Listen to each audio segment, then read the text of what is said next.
Well, good afternoon, guys. So Malik Thiaw, or Malik Thiaw, the German defender, is expected in Newcastle tonight to complete his move to the Premier League club. And what a performance Newcastle have put in over the last couple of days.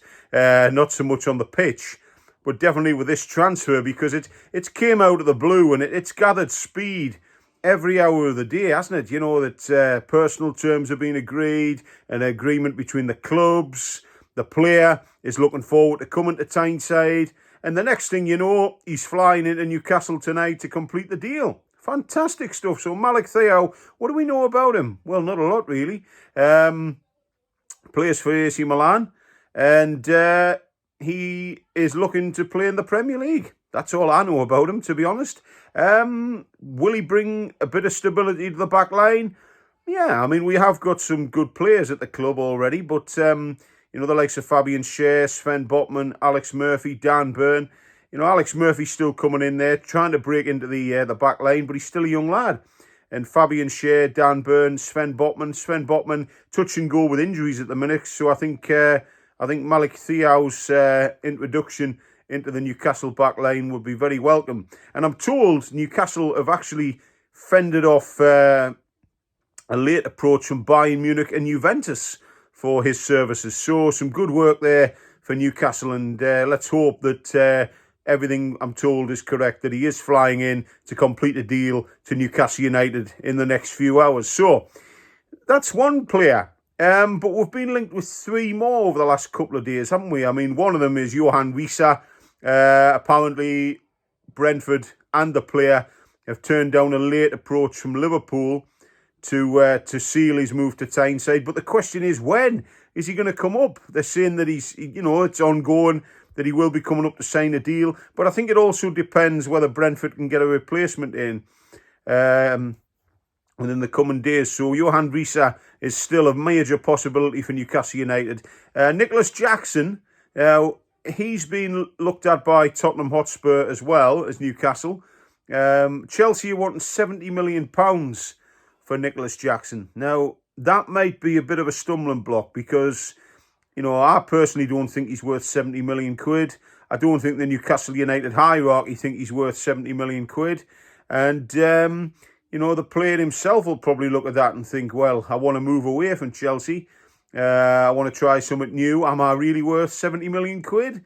So I think there's room for negotiation there, but apparently Chelsea is standing firm on that price tag. So that could be a bit of a stumbling block. And another player who is Newcastle have been linked with in the past, but apparently the last couple of days it's really been gathering speed, and he is keen on a move to Newcastle United, and then that is Lucas Paqueta from West Ham United. Now, we tried to sign him before he went to West Ham, but he favoured a move to the capital.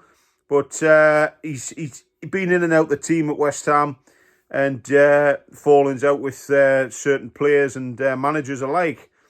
And Newcastle have always been monitoring his situation, and they're very much in the spotlight again in terms of signing him. And I'm told that the player would be keen on a move to St James's Park to link up with his Brazilian counterpart, Bruno Guimaraes. Now, that would be a fantastic pairing in midfield.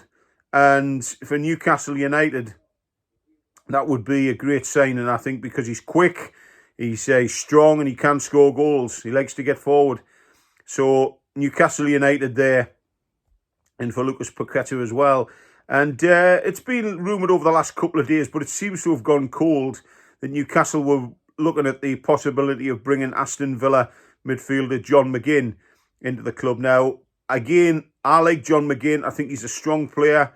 He's a really good lad in the centre of midfield. He would do a job for Newcastle. But are Aston Villa really going to sell one of their top players? Because he seems to be in the team week in, week out at some point. And, I just don't think Aston Villa will play ball. But if they do decide to play ball, then, I think they might be expecting a hefty price tag for John McGinn.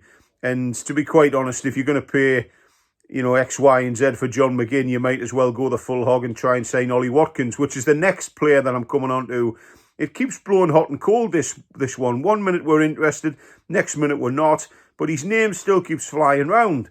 So Ollie Watkins is another possibility for Newcastle United. But Malik Thiaw is definitely coming in. Nicholas Jackson and Johan Risa, still question marks over them. John McGinn, again a question mark over him. And Ollie Watkins, well, that one's still very much up in the air in terms of that player coming in. But certainly Newcastle are looking at these players, potential players coming in. So that's it, transfer news for today, guys. And I hope you're having a good Sunday. Enjoy the rest of your weekend. I'll catch up with you all soon. And as I say all the time, don't forget to subscribe to my channel, guys, if you want instant access to any new videos which are uploaded. And if you like this video and any of the others on my channel, please give them a like after you've watched them. It will help the channel grow. And if you want to leave a comment or just pop by and say hello, it'd be great to hear from you on the comments box below there. And let me know if I've missed anything out. What have you heard? Any transfer rumours surrounding Newcastle United? Newcastle upcoming game on Saturday against Aston Villa. Will we have some new faces in before then? Keep a hold, guys, and I'll keep you up to date. Anything that comes to light, I will bring it to you direct, okay? So enjoy the rest of your weekend. Bye-bye for now. All the best to you. Cheerio. Thanks.